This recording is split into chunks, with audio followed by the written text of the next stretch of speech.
Welcome to another episode of Highlights from the Hill.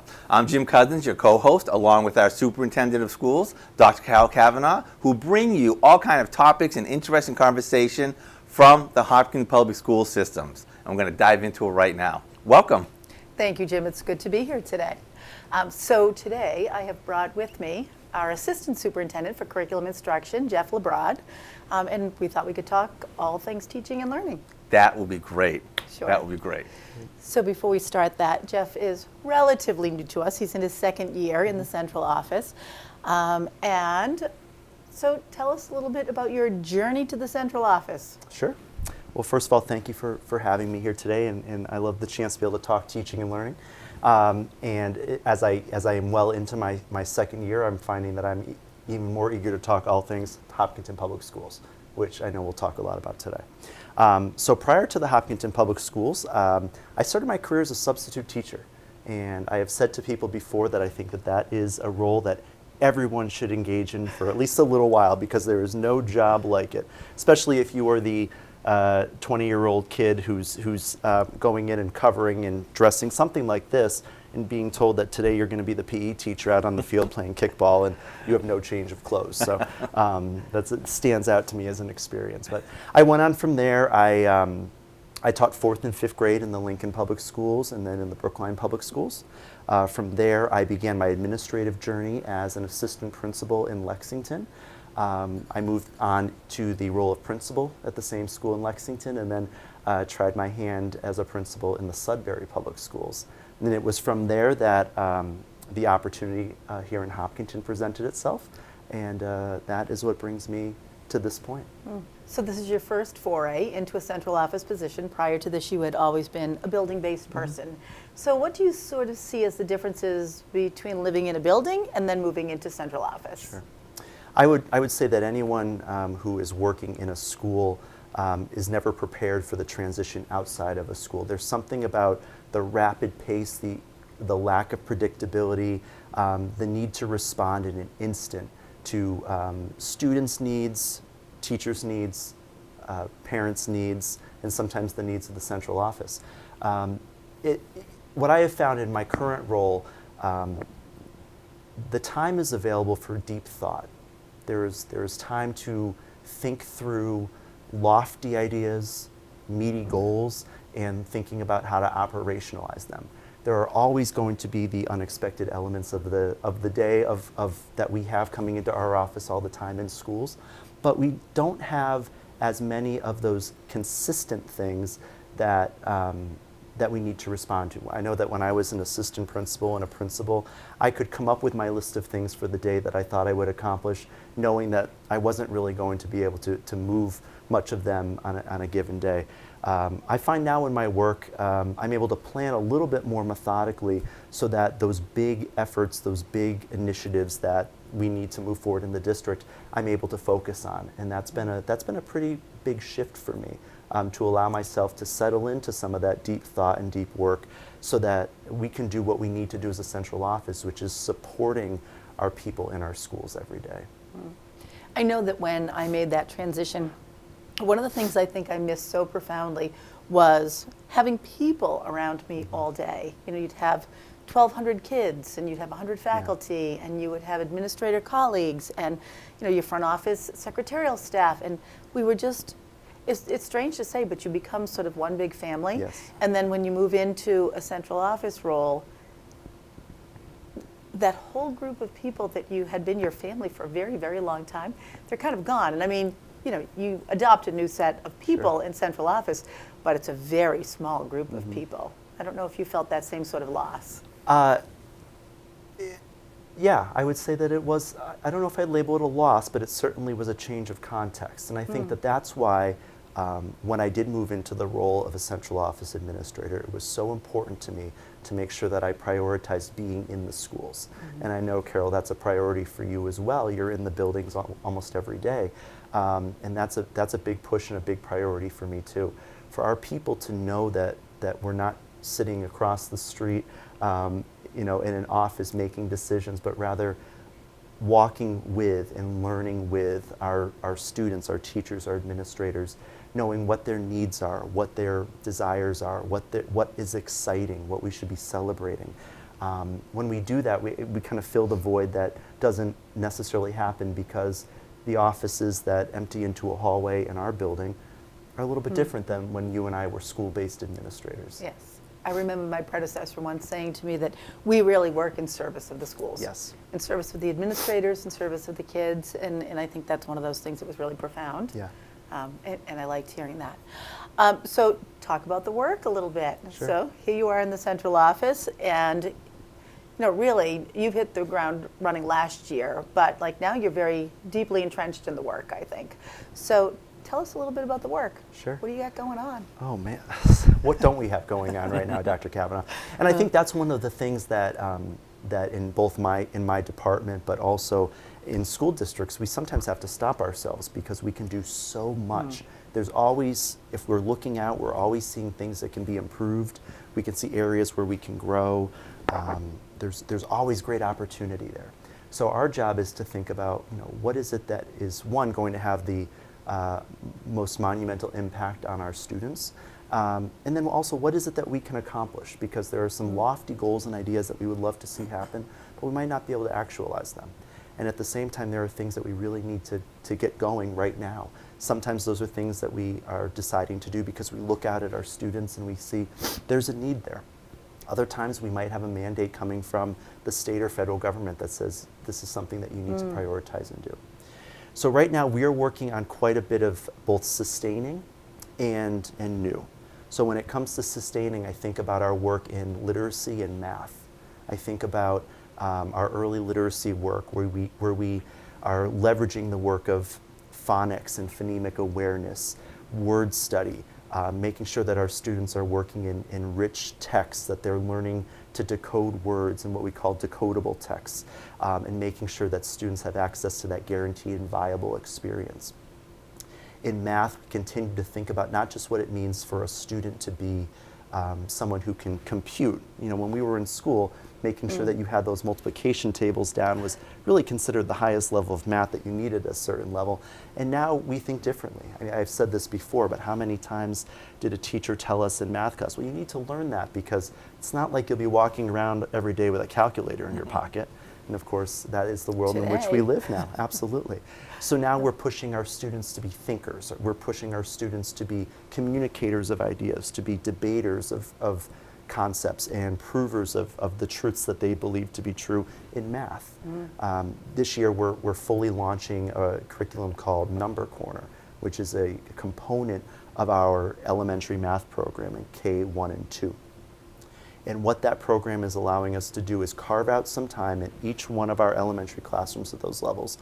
And we're allowing our students to have time to think deeply about patterns, to communicate about what they're seeing, what they're thinking, and engaging in what we call mathematical discourse. They're talking through what is it that they think they see, what is it that they are predicting, and what we're seeing are great results from our students. We're seeing that they are able to communicate their thinking in a way that is essential to what it means to be a 21st century learner and what it means to be ready for the world and future ahead. And we know that a big part of that is going to be the communication of ideas and not just necessarily the rote memorization and recitation of those. So it's really interesting, just taking that as an example, right? What is your role in a program like that? Because obviously you're not in the classroom teaching these things and carving out that time from the day, right? And I know, so I know that you're involved in it. Like, how does that come about? Is that teacher driven? Are you finding things that you're bringing in? What's the process? I think it's a little bit of all of those things, and I think that's where we know, when we know we're going to develop the richest curriculum, if we are open to all those different points of entry. Sometimes it might be something that Carol or I come across at a conference, and we might say, this might have legs in our community. We should take a look at this. We should explore it. Other times teachers will come to maybe their curriculum leaders or their building leaders and say, I've heard this thing, or my students need this thing. I've done a little research. Could we explore A, B, or C. You know, I take Number Corner, for instance. Number Corner was a curriculum that I had used in a previous district. And when I came to Hopkinton, our elementary director of mathematics had also had experience with that program. And so we kind of found each other and said, yes, we both have had a positive experience with this. Now let's have a conversation with our teacher leaders to figure out if this is something that might be of interest and of value. You know, but there are other elements too that we might look at. There are other things that we might consider with our curriculum and where we get it from, so Right. to speak. Yeah. So sometimes teachers are coming across something, sometimes you've had experience or Yeah. you find something in your research, and then how does it actually get instituted? Like, how do we go? Yeah. There is no rule book. I think that's an important thing to say. But one of the things that is important for me, I always put myself in my shoes as a teacher, and I think about when were the best experiences that I had with new curricula. And the worst experiences were when I was sent an email or handed a binder and said good luck. And the best experiences were when I was brought along in the conversation. From the beginning of, is anyone interested in possibly serving in a steering committee leadership role? To, would someone be interested in piloting a program, a curriculum, even just a lesson? Would someone like to attend a workshop to learn more? All of that is done before we even start thinking about really getting our wheels going with actual teaching and implementation. So we might be doing some of that. And for me, that's kind of my model for how we do curriculum adoption. We start with that exploration. We talk to other districts. You know, we're very lucky in Massachusetts. The school districts in Massachusetts, I can't speak for other states, but I can tell you in Massachusetts, school districts are very good about communicating with one another, sharing best practices, sharing wins, and sharing cautions about programs, initiatives, approaches that might not have been as successful. So we'll engage in all of that research. We'll look at actual academic research about different modalities of teaching and learning, and then we'll look at programs. We'll talk to people. We'll go visit people. You know, I go back to that Number Corner experience. We actually sent a team of teachers to another district using it so that they could take a look at it and see if this was something that we wanted to consider. And it's only then, once we've done all that, that we start to bring it into play in the Hopkinton Public Schools. All right, so let's talk for a minute about curricular change. When you're implementing something new ELA curriculum, Number Corner, it's sometimes challenging to do that because we literally have hundreds of teachers across hundreds of classrooms, and they're busy with kids all day long. And so when you want to make these kinds of changes, the time that we have for professional learning is so limited. So how do you get around that? Well, a lot of it is prioritizing. We have to make tough decisions about what it is we are going to do. We can't do it all. So we have to make some decisions again about what are the initiatives, what are the programs, what are the shifts in our pedagogy that are going to have the greatest impact on teaching and learning. You know, in Hopkinton, we are lucky in our school calendar that we have some release time where we can gather our teachers together. We did something just last Friday with all of our K-3 educators in one space. Kind of a rarity to be able to do, but it really is great to be able to put everybody in the same space to be able to learn, to share a common experience about what a new approach to teaching social studies might be, and to have everyone together. That's great. We also embed PD throughout our day as well. Our teachers engage in professional learning communities, or PLCs, so that they are able to connect in smaller groups of colleagues and talk about specific topics that are common to the group at hand. At the same time, we are all the time looking for ways to embed PD even in the classroom. So our curriculum leaders might be in the classrooms while teachers are teaching, offering observations, giving feedback, and sharing, this was great, next time it would be even better if.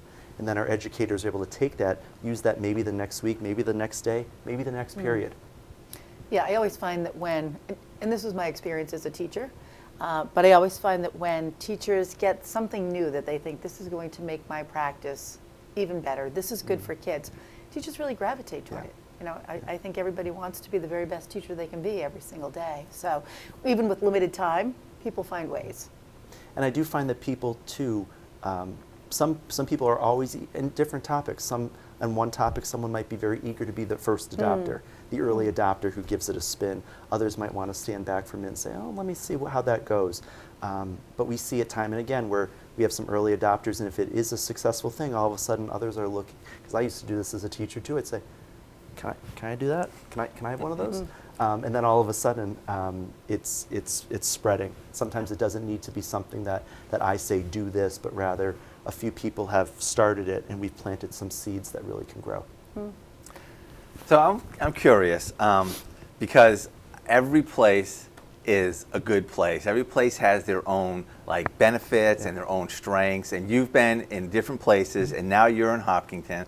And I'm curious, just from your perspective, what do you think is either the unique quality or the aspect of the Hopkinton public school systems that you think is really valuable or a real strength of theirs? Sure. I would say that one thing that I have noticed in my time in Hopkinton is the amount of pride that our educators feel in being identified by themselves as Hopkinton educators. There's an identity there that I would argue is stronger than I've seen in some places, where not just am I an educator, not just am I a fourth grade teacher, but I'm a fourth grade teacher in Hopkinton. And I think that that's a pretty powerful thing. And you can feel it. The community can feel it. Families can feel it. Students can feel it. We as administrators, we see it. We feel it. And that's a wonderful thing, because when you have that sense of pride, you work harder, you think more creatively, you try new things. So that's been a wonderful thing to see. Structurally, I'm an elementary guy by trade, and I have either taught or led in schools that were K-5, 5-8, K-8.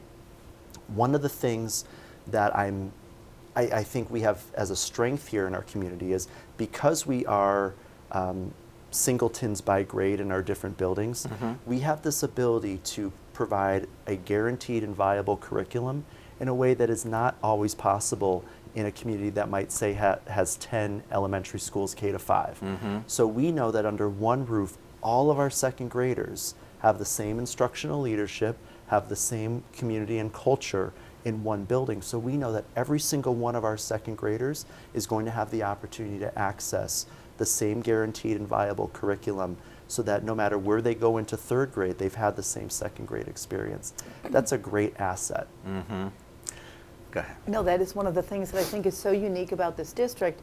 And I think we also pride ourselves a little bit on this idea that in K1 and 2, kids are getting the same thing. But somehow, by the time kids reach graduation, they have found that thing that makes them tick. And we offer it.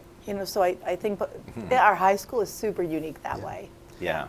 We work really hard to make sure that our students have the foundational skills that they need to be able to make the decisions, the choices that they want. And then we need to support them, and we do support them to be able to make those choices and find the path for them that is what they want.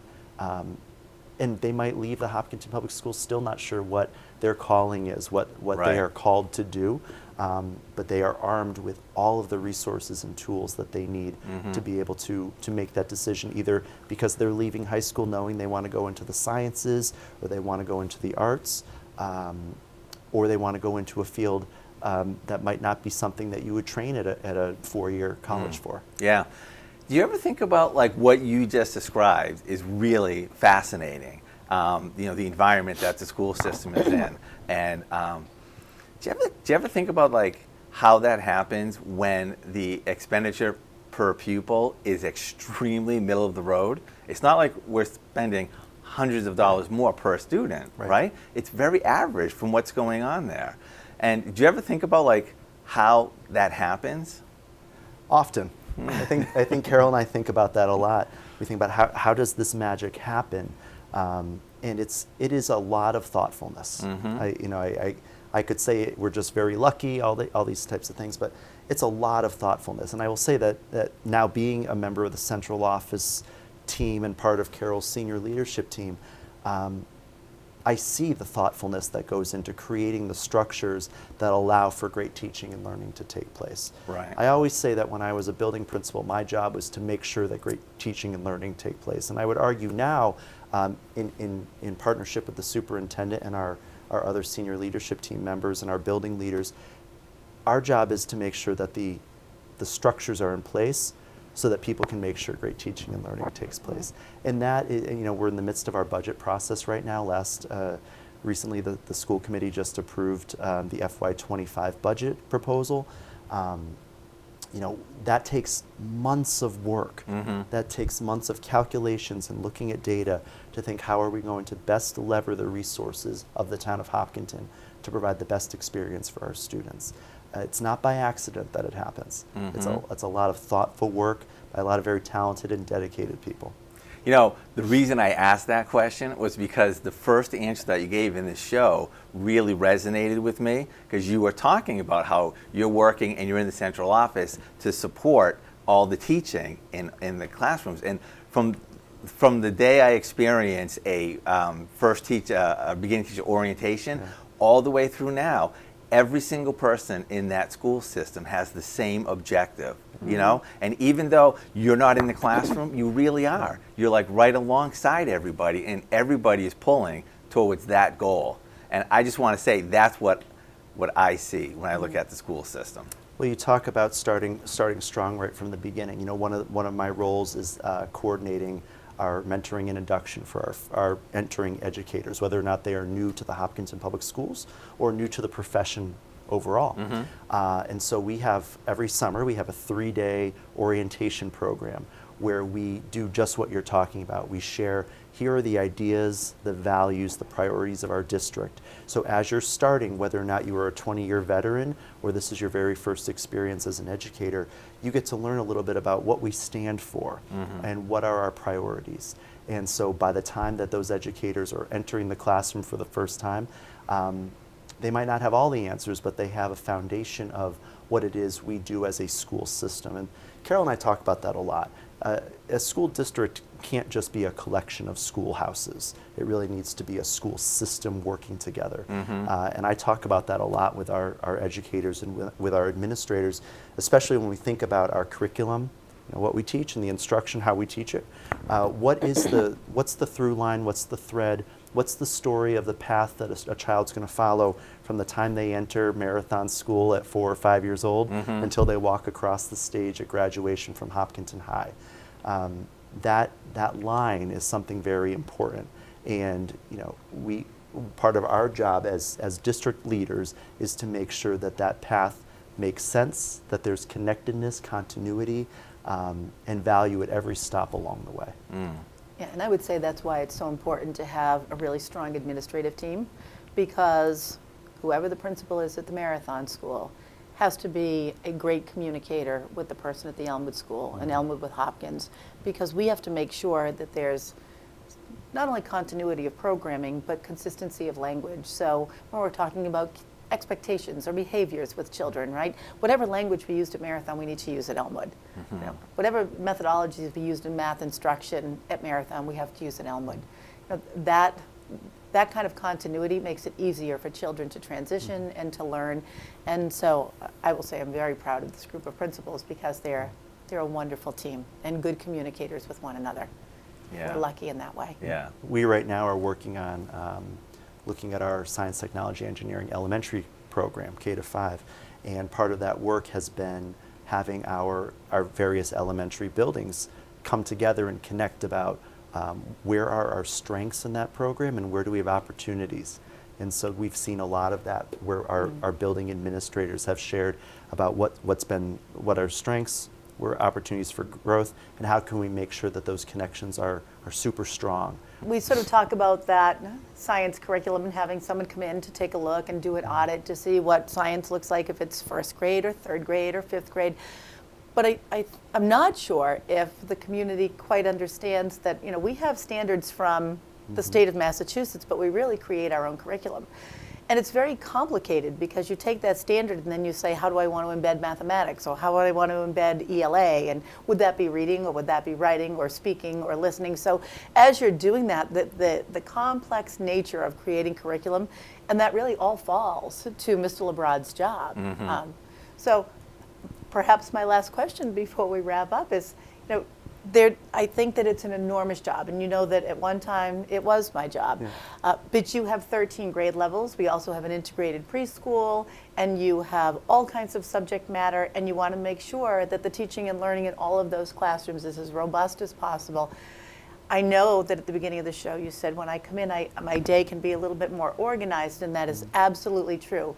But I don't think we can discount the enormity of your position. So how has that been, just in terms of thinking about all of those teachers, all of those classrooms, all of those children? Well, now that you've said it all in one spot, it's a mighty lift, but it's a tremendous honor to be able to influence, support, guide the work of teaching and learning in this school district. We have an amazing team, I think, that can't be shortchanged. I think about our curriculum leaders. I think about the teacher leaders who have stepped up to provide guidance in the different areas across all of our schools. I think about our building leaders who are instructional leaders in a way that I don't know if I've seen in the way that I see in Hopkinton. But like I said, we have a great team of educators. We have a great team of leaders. We have teachers who are leaders. We have leaders who are teachers. And what I find magical about all the work is that at the end of the day, every single person involved in everything we do with teaching and learning keeps the student at the center and thinks, how can I make sure that this student can achieve at the highest level possible, so that school is a joyous part of the day, school is something that is looked forward to, and when the school day and school years are done, there will be a foundation upon which anything will be able to be possible. And I think that that's what's really important, right? When we were in the classroom, you'd see individual kids and a light bulb would go on, or you'd see them feel success and just feel so powerful as a child. But now our work is like wind erosion. You don't quite sense it while it's happening, but then one day you look and you think, wow, look what has happened here. So, I think that there's joy all through the entire district. And and it's nice to have you in our central office now. I appreciate that. It's a great place to be. Yeah, thank you for being here and for being on our show today. Thank you for having me, Jim. Okay. And thank you for joining us for this episode. And we invite you back for future episodes where we will talk to other interesting people and the things that are happening in the Hopkinton Public Schools. Have a great day.